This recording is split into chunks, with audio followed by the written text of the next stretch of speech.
কি খাচ্ছ তুমি? পাঁচ পাঁচ সকাল সকাল। মা এখানে আটা চালছে।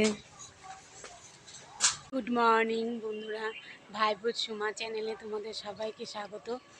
আজকে আর একটা নতুন ভিডিও নিয়ে এসেছি। সকাল সকাল দেখো স্নান করে নিয়েছি, আর আজকে রৌদ্র উঠেছে। এখন ছাদে দাঁড়িয়ে আছি, একটু চুলটা শুকিয়ে নিব।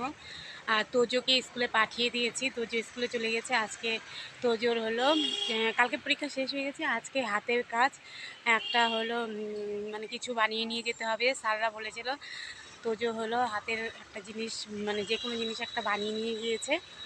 পরে তো আমি রান্না করছি। তোমাদের দাদাভাই একটু বাজারে গিয়েছে মাছ আনার জন্য, কি মাছ আনেন তখন আবার রান্না করবো। এখন আমি শুকনা মাছ বসিয়ে দিয়েছি সব সবজি দিয়ে। শুকনো মাছের তরকারিটা বসিয়ে দিয়েছি, শুকনো মাছও দিয়ে দিয়েছি, পেঁয়াজ কলি দিয়েছি, আলু দিয়েছি, বেগুন দিয়েছি, সিম দিয়েছি। সব কিছু দিয়ে আমি এখন এই যে তরকারিটা করে নিব। তারপরে তোমার দাদাভাই আসতে পরে দেখি কি মাছ নিয়ে আসে, রান্না করব তখন। এই তো যে এখানে বসে বসে কি করছে সোনা? এতক্ষণ এই যে এখানে খেলা করছিল, একটু বকা খেয়েছে, এই যে এখানে বসে আছে। এই লঙ্কাগুলোর হলো পকোড়া বানাবো, সেই জন্য যে আতপ চাল ভিজিয়ে নিয়েছি। আতপ চালটা এখন বেটে নিব। আর এই যে কালকের মাছের মাথা আছে, ওই মাছের মাথাগুলোর বড়া করব, সেই জন্য এখন হলো চালটা বেটে নিব আমি শিলনোড়ায়।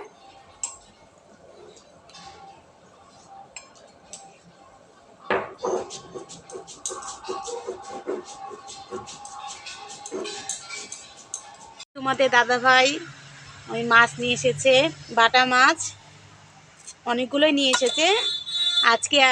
আজকে রান্না করব, আবার কালকের জন্য রেখে দিব। আজকে বেগুন আর আলু দিয়ে রান্না করবো। যে মা এখানে কেটে নিচ্ছে মাছগুলো। আমিও কাটতে পারি, কিন্তু মা কেটে দিলে ভালো হয়, সেই জন্যই মা মাছ কাটে, ভালোভাবে কাটে মা মাছ। আর আজকে আলু বেগুন দিয়ে রান্না করব মাছ। দেখো এখানে মা মাছ কাটছে, আর এখানে বিড়াল এসে তাকিয়ে আছে। দেখো কি সুন্দর, মাছ খাওয়ার জন্য কখন থেকে চেষ্টা করছে মার জন্য, আর পারছে না। কি সুন্দর দেখতে। নাম না জানা লঙ্কার পকোড়া বানাবো। আমি এই লঙ্কাটার নাম জানি না ঠিক, বলতে পারবো না। আর তোমরা যদি হলো এই লঙ্কাটার নাম জানো, তাহলে তোমরা কমেন্টে আমাকে জানিয়ে দিও যে এই লঙ্কাটার নাম কি। এই লঙ্কাটার আমি পকোড়া বানাবো। এখন পকোড়া বানানোর জন্য যে আতপ চাল নিয়েছি বেটে, তখন তো তোমরা দেখলেই। আর এখন এটার মধ্যে লবণও দিয়ে দিয়েছি। এখন আমি এটার মধ্যে হলুদ দিয়ে দিব, সামান্য একটু লঙ্কার গুঁড়ো দিব,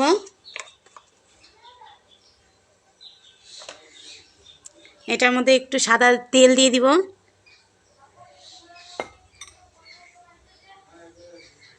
এখন আমি এই ব্যাটারটা তৈরি করে নিব।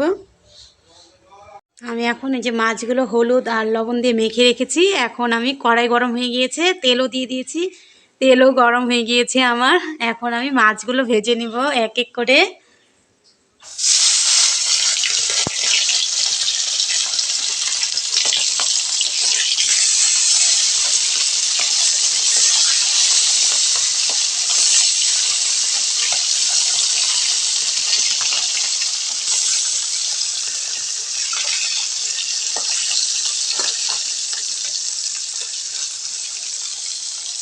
মাছ ভাজা হয়ে গিয়েছে, আমি নামিয়ে নিয়েছি মাছ ভাজা। আর এখানে তরকারি বসিয়ে দিয়েছি, কারণ অনেক দেরি হয়ে গিয়েছে, এই জন্য এই যে তরকারিটা আমার হয়ে যাচ্ছে প্রায়। এখন আমি জল দিয়ে দিব, কালো জিরা ফোড়ন দিয়েছি, আর পেঁয়াজ কেটে দিয়েছি একটা, আর কাঁচা লঙ্কা দিয়েছি, হলুদ লবণ দিয়েছি, আর একটু হালকা লঙ্কার গুঁড়ো দিয়েছি। নামানোর আগে আগে একটু ধনেপাতা দিয়ে দিব, দিয়ে নামিয়ে নিব। এখন একটু সেরকম কি পড়েছে বসিয়ে দিয়েছি, এখন তেল গরম হয়ে গিয়েছে, এখন আমি পকোড়াটা ভেজে নিব।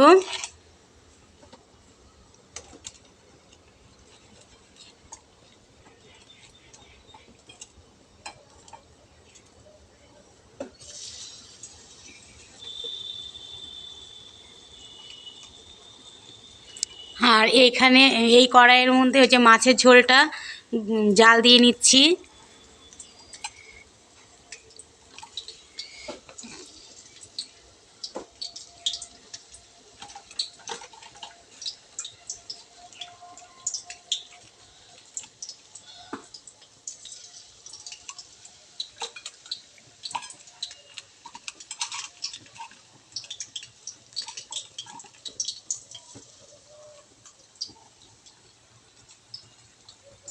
আমার রান্না কমপ্লিট। এই যে পকোড়া করে নিয়েছি, আমি নাম না জানা লঙ্কার পকোড়া বানিয়ে নিয়েছি।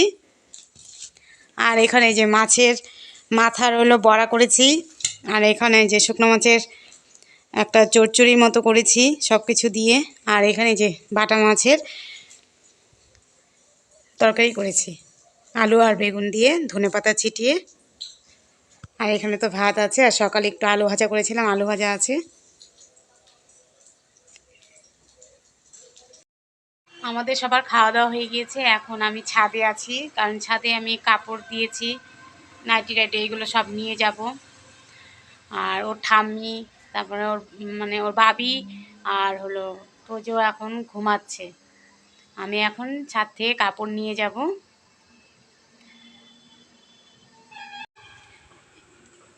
এখন এই কাপড়গুলো আমি নিয়ে যাব।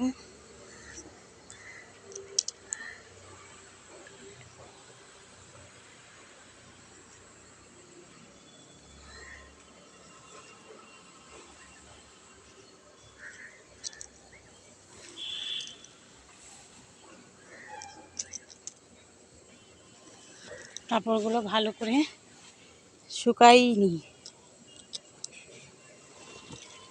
শীতকালে এটাই সমস্যা, যে কাপড় ভালো করে শুকাতে চায় না। আমি কাপড় চোপড় নিয়ে এখন নেমে যাব ছাদ থেকে। আজকের মতো ভিডিওটা তাহলে এখানেই রাখছি। ভিডিওটা যদি ভালো লেগে থাকে লাইক, কমেন্ট, শেয়ার এবং সাবস্ক্রাইব করে দিবেন।